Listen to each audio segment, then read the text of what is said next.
He's a Marxist. We stand on the precipice of actually, if we pay attention, of electing a Marxist to President of the United States. Now, one of the tenets of Marxism, and it's straight out of the Communist Manifesto, is from each according to their ability, to each according to their needs. That's Barack Obama. One of the central cores, that's redundant, of Barack Obama's political philosophy is that it is the government's job to even things out.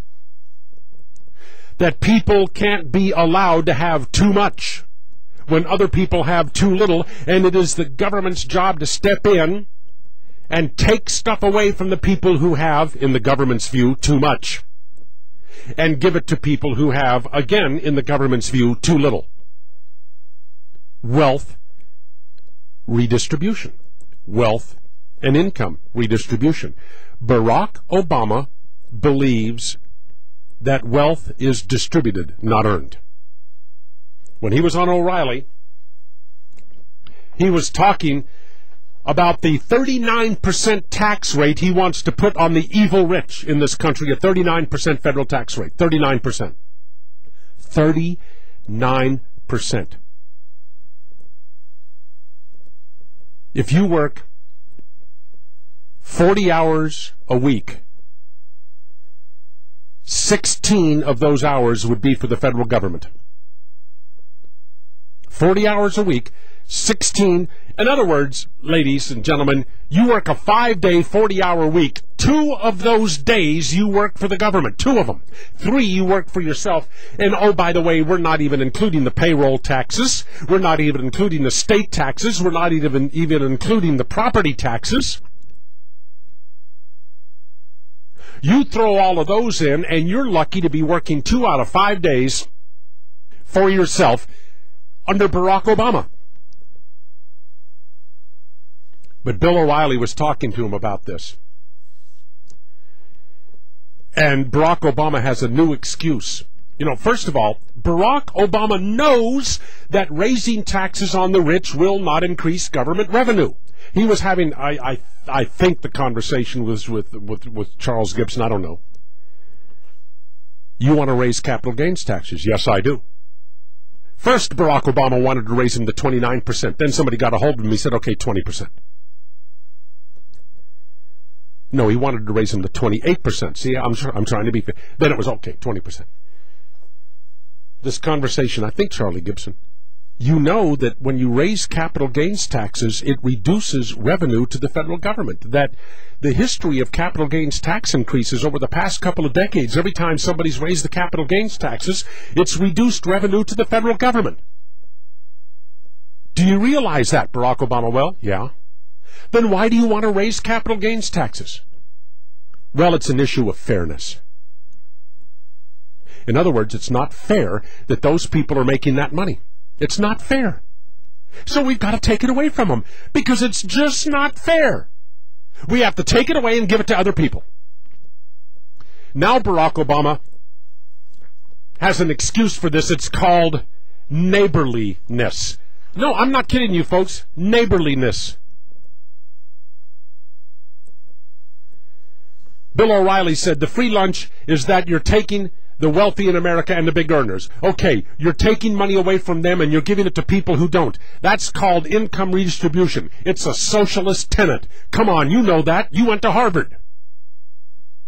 Barack Obama's response, Teddy Roosevelt supported a progressive income tax. Brilliant. O'Reilly said, not at the level you do. Obama, what I believe is that there's certain things we've got to do, and we've got to help people who are having a tough time affording college so they can benefit like we benefited. People who are having a tough time, they don't have health care, blah, blah, blah, blah. And then he started talking about the Olympics and what they were building in China for some reason. But finally, it just got to the point. that Obama says, if you're sitting pretty and you have a waitress who is making minimum wage plus tips and I can afford it and she can't, or if you can afford it and she can't, what's the big deal for me to say I'm going to pay a little more? In other words, if you've got money and you're sitting pretty and that waitress over there is working for minimum wage, what is the big deal with me taking your money away and giving it to her? What's the big deal? I earned it. She didn't. I lived my life responsibly. I'm speaking of a generic I. Maybe she didn't. I took advantage of my educational opportunities. Maybe she didn't. I took some chances. Maybe she didn't. I didn't have children I could not afford. Maybe she did. Why do I get punished for making the right choices, and she gets rewarded for making the wrong ones? And Barack Obama then says, that is neighborliness. That's neighborliness. I kid you not. This is what's fueling Barack Obama's tax plan, neighborliness. It would be a nice thing to do. You know, what's the big deal, says Barack Obama. Those words, what's the big deal? The big deal is that government is using its exclusive right to use deadly force. Folks, that's not an insignificant point. The government has one power you do not. The government has one power the car dealer down the street does not. The government has one job that the carpet cleaners do not. The government has a power. The government has a power your doctor does not. The government has a power your local tire store does not. The government, well, let's say the automobile dealer cannot use deadly force to make you buy his cars. The tire dealer cannot use deadly force to make you get your tires repaired there. The restaurant down the street can't use deadly force to make you shop there. Your doctor cannot use deadly force to remain your doctor. You get absolutely free choices in those regards. They have to serve you, and you make the choice to use them. The government can use deadly force. When the car dealer wants your property, your money, he has to offer you something in exchange, and you have to want whatever he's offering you more than you want that money in your pocket. If the government wants your money, just takes it, because the government can use deadly force.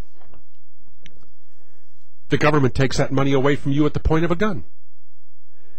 So if you decide that you need the money that you've worked for and earned, and you want to spend it on your own family, and you don't particularly want to give it away to somebody who somehow can't manage to earn more than the minimum wage, well then Barack Obama, his theory is the government merely sticks you up at gunpoint. If the poor, pathetic minimum wage waitress did this to you, she would be arrested. If she came up to you with a gun and say, I'm working for minimum wage and tips, and you're sitting pretty, give me your money, she would be arrested. But she's figured it out, folks. She'll let Barack Obama do it for her. She'll just let the government do it for her. Barack Obama says, what I believe is that there are certain things we have to do. We've got to help people who are having a tough time affording college so they can benefit like we benefited. I told you this. Remember, most of these people who Barack Obama says are having a tough time, they created their own tough time. Having a tough time is another way of saying living with the consequences of your actions. Life in an Obama nation, the government sitting there watching you work, watching you go the extra mile. The government takes note of the fact that you pursued an advanced education. The government observes you working 60, maybe 80 hours a week. The government watches your income as it rises. Finally, at some point, the government says, enough! Now you have more than you need. There are people out there who did not work as hard as you did not pursue an education like you did, so now that you have more than you need, give us the excess. We're going to give it to these people that didn't play the game the way you did. That's the Obama nation, folks. Use wisely your power of choice when you go into the voting booth. broadcasting to the red states and the blue states, and determined to be insensitive to both. America's Rude Awakening is Neal Bortz. So now Marxism is neighborliness. The Neighborliness Manifesto.